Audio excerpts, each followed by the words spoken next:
Isang leader ang halos lamunin ng kahihiyan. Si Griffin, matikas, mapagmataas, at buo ang tiwala sa sarili, ngunit ngayon ay hindi makapaniwala sa nangyari. Ang kalabang minaliit niya, ay nasa prime pa pala nito. Buo ang lakas, matatag, at higit sa lahat, kayang-kaya siyang sabayan. Isang saglit lang ng banggaan, at lumipad papalayo si Griffin. Napahiya, namutla, at walang nasabi kundi, anong klaseng kapangyarihan to? Ngunit bago pa man masagot ang tanong niyang iyon, isang mapang-asar na boses ang narinig mula sa itaas. Si Jack, nakatayo sa sanga ng puno, hawak ang sandatang kinuha sa isang kakampi, habang pinagmamasdan ang mga kalabang parang mga laruan lang sa kanyang paningin. At sa isang iglap, nagbitiw siya ng hamon, habulin niyo ako, kung kaya niyo. Ito ang tatalakayin ko ngayon, kaya kung handa ka na, Teren at simulan na natin. What's up mga Cooks, Manga Moto nagbabalik. Record of Ragnarok spin-off, Jack the Ripper Case Files Kabanata 48. Prime. Sa pag-uumpisa ng kabanata, sumalubong ang matinding galit ni Lloyd, isang halong kahihiyan at pagkadismaya. Sa kabila ng lakas niya bilang isang enhanced human, tila ginawa lamang siyang laruan ng ating bida, si Jack. Sa bawat pag-atake, hindi lang lakas ang ipinamalas ni Jack kundi pati na rin ang mapang-asar ng ngiting tila nanunukso. Para bang sinasadya niyang iparamdam kay Lloyd na hindi siya kailanman naging banta. Tahimik ngunit mabigat ang tanong ng ating bida, kung kaya pa ba ni Lloyd.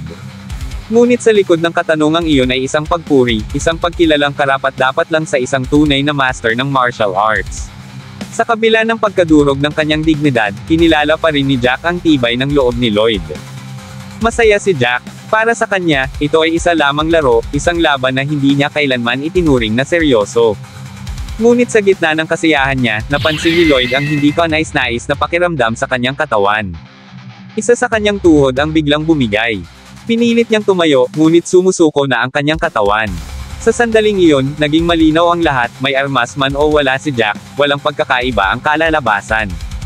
Mulat sa pool, hindi siya itinuring na kalaban, kundi isang laruan lang na pampalipas oras. Naupo si Lloyd. Tahimik. Worry tanggap na ang katotohanan. Napangiti siya, hindi sa saya, kundi sa pagkaunawang malayo ang agwat ng lakas nila ni Jack. Samantala, napaisip si Jack sa ikinikilos ng kanyang katunggali. Doon na rin tuluyang inamin ni Lloyd ang pagkatalo, at walang paligoy-ligoy na hiling na wakasan na ang lahat, patayin na siya. Ngunit hindi iyon ang nais ng ating bida. Sa pamamagitan ng abilidad ng kanyang mata, nakita ni Jack ang kulay ng emosyon ni Lloyd, isang emosyon na pamilyar sa mga taong pagod na sa mundo, naghahanap ng katahimikan sa kamatayan. Tinanggihan ng ating bida ang hiling ni Lloyd, dahil para kay Jack, walang saysay ang ganitong wakas. Nakakainip, walang thrill. Ang tunay na aliw para sa kanya ay masaksihan kung paanong nilalamon ng takot ang puso ng isang tao, kung paanong unti-unting nagkakandapilipit ang emosyon hanggang sa tuluyang masira ang kanilang isipan. May kutob si Jack.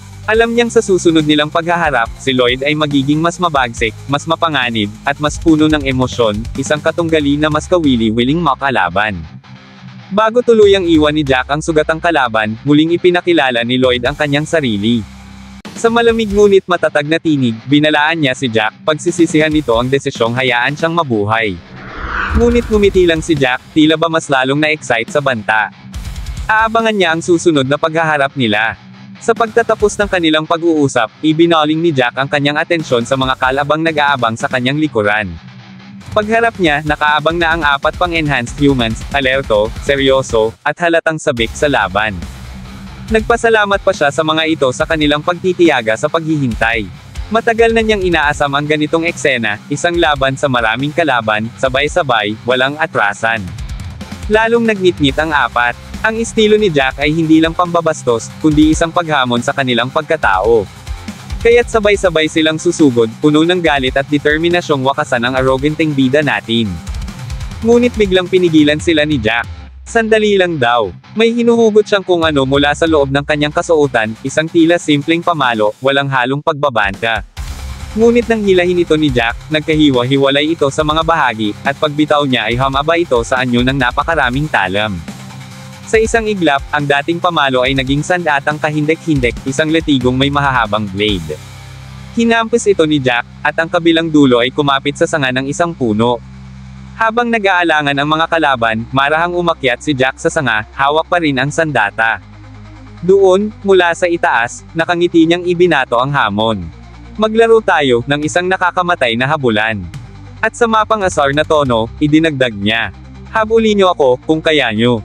Halong takot at gulat ang bumalot sa mga enhanced humans sa nasabi ni Jack. Isa-isang napatigil sa pagkilos ang kanyang mga kalaban, parang nakakita ng multo sa gitna ng dilim. Si Wake, hindi makapaniwala. Nanlaki ang mga mata niya, dahil ang sandatang iyon, ay pagmamayari niya. Ang mismong armas na dapat ay wala sa iba, ngayon ay nasa kamay ni Jack. Samantala, para kay Widow, ito na yata ang sukdulan ng kaululan ng kanyang kaibigan na si Jack. At dito na nagsimula ang habulan. Muling sumilip sa eksena si Piman, kasamahan ni Jack. Tahimik lang siyang nakamasid, ngunit napangiti. Sa kabila ng tensyon, sa gitna ng panganib, nagagawa pa ni Jack na gawing laro ang seryosong laban. Para kay Piman, kamangha-mangha ang pagkatao ni Jack, isang nilalang nakakaiba ang pananaw sa digmaan. Sa kabilang banda, makikita rin si Griffin, isa sa mga leader ng Phantom Beast. Mula sa malayo, alam niyang walang laban ang kanyang mga tauhan laban kay Jack. Ngunit tila hindi siya gaanong nababahala kay Piman. Sa halip, may halong pangmamaliit ang tingin niya rito. Humingi pa siya ng paumanhin kay Piman, sabay sabing tatapusin niya agad ang laban. Ngunit nanatiling kalmado si Piman, tahimik, walang kibo, at mapanuring nagmamasid. Isa-isa niyang sinusuri ang bawat galaw ni Griffin. Batid niyang isa ito sa mga pinuno ng Phantom Beast, at hindi basta-bastang kalaban. Ramdam din niya ang pagmamaliit nito sa kanya, ngunit hindi na iyon mahalaga. Ang tunay na mahalaga ngayon, ang pagkakataong ipakita kung sino talaga siya. At sa hindi inaasahang sandali, nagsimulang magbago ang katawan ni Piman. Lumaki ang mga braso ni Piman, kasabay ng pagsikip ng kanyang kasuotan at paglaki ng kanyang dibdib, tila isang halimaw na unti-unting ginising ang kanyang bangis. Handang-handa na siya sa inaasahang marahas na paglusob ni Griffin. Samantala, si Griffin, hawak ang dambuhalang sandatang bakal, ay buong puwersang pinakawalan ang kanyang pinakamapinsalang atake. Ngunit hindi umurong si Piman, sa halip buong tapang niyang sinalubong ito gamit ang funeral bell, isang teknik na nilikha upang durugin ang sinumang manggahas hamarang sa kanyang daraanan. Sa isang malakas na tunog ng salpukan, nagliwanag ang paligid. Agad itong sinundan ni Piman ng panibagong tirada, ang Final Judgment Spear. Kitang-kita ang halimaw na puwersang kasama ng kanyang pagbuwelo. Walang palusot, walang depensa. At sa isang bagsak, tumilapon si Griffin, ang dating mapagmataas na leader, ngayon parang manikang walang timbang. Napasabi si Griffin, anong klaseng kapangyarihan to? Ngunit ang tanong niya ay natabunan ng mapait na katotohanan. Napahiya siya. Namutla. Ang kaninag minaliit niyang si Piman, ngayon ay naging bangungot. Agad siyang humingi ng tawad sa mga nasabi niya kanina. Ang akala niyang lipes na ang kalakasan ni Piman, ngayon malinaw sa kanya na ito ay nasa rurok pa rin ng lakas. Prime pa rin, walang kupas. At ang revelasyong ito, bumaon sa utak niya ng matindi. At dito na pinuputol ng kwento ang eksena. Nalipat ang tagpo. Mabilis ang mga hakbang ni Theodore habang tinatahak ang isang pasilyo patungo sa silid ng operasyon. Pagbukas ng pinto, dala niya ang isang mahalagang balita, may utos na para sa deployment. Ngunit natigilan siya, dahil sa loob, handa na si Kaka. Hindi na kailangang tawagin. Parang alam na nito ang mangyayari. Agad niyang tinanong si Theodore tungkol sa kalagayan ng kanilang base. Hindi naman nagpatumpik-tampok pa si Theodore at kaagad na tumugon. Si Jack pa lang, isa ng malaking problema nila, pero may isa pang dumating, si Mr. Fogg. Nang marinig ang Mr. Fogg, biglang nag-iba ang ekspresyon ni Kaka. Kilala niya ito. Hindi ito isang ordinaryong nilalang, dati niya itong kaibigan. Pareho silang mga nakaligtas sa Project G experiment, isang trahedyang naging bahagi ng kanilang nakaraan. Maya-maya'y napatigil si Kaka.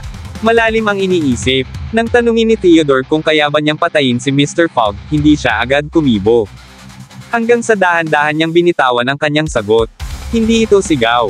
Hindi rin ito pananakot. Isa itong mariing paniniwala. Sino mang hamarang sa adhikain ni Lord Zachariah, ay wawakasan. Walang pinipili. Kahit sino pa sila. Kahit pa dati pa niyang kaibigan si Arthur, walang makaliligtas. Dito natapos ang kabanata. Sa susunod na upload natin, lilipat na tayo sa East Team, at dito, isang panibagong hype ang sasabog. Isang matandang mandirigma, matagal nang binabaliwala, muling nagpakita ng tunay na bangis. Akala ng lahat, laos na, pang-obserba na lang. Pero sa mismong gitna ng laban, lumitaw ang kanyang tunay na kakayahan. Isang halimaw sa karanasan at lakas. Ang nakalaban niya, isa sa mga leader ng kilabot na Phantom Beast, isang halimaw na tinitingala dahil sa bilis, brutalidad, at liderato. Pero sa isang iglap, pinabagsak ni Tatang George ang kay-abangan nito. Isang suntok, isang braso ang nabali. Durog, lupaypay, hindi na niya magagamit sa nalalabing laban. Isang simpleng galaw, pero sapat para maramdaman ng lahat ang bigat ng taong dekadang sanay sa gyera. Isang veterano na minsang kinilala bilang Dreadnought, at ngayong muli, pinatunayan niyang hindi siya basta-basta. Dito napatunayan ng lahat, ang matatanda ng Ultimate Alliance, hindi lang basta tagamasid. Sila ang mga bakulaw na halimaw ng alyansa. Tahimik lang sa umpisa, pero kapag gumalaw, buong battlefield ang yuyuko. At habang tumitindi ang bakbakan, unti-unting lumalalim ang misteryo. Habang nakatutok ang East Team sa kanilang mga kalaban, may isa pang panganib na hindi pa nila napapansin. Isang anino, palihim na sumusunod kay Noah. Tahimik, malamig at hindi halata. Pero ang presensya nito, nakakakilabot. Sino kaya ito? Kaibigan ba na di pa nakikilala? O isang bagong kaaway na mas malala pa sa lahat ng nauna? Abangan ang susunod na upload natin, mga Kops. Dahil simula pa lang to, mas titindi pa.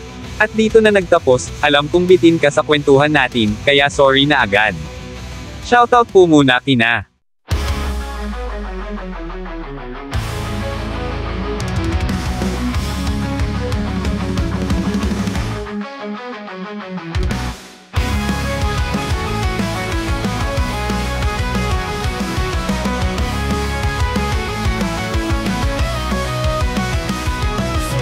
mapansin sa digmaan, mga bayani nagbigay ng hiling na walang hanggan, sa mga ukil, pawis at tugo sa lupa.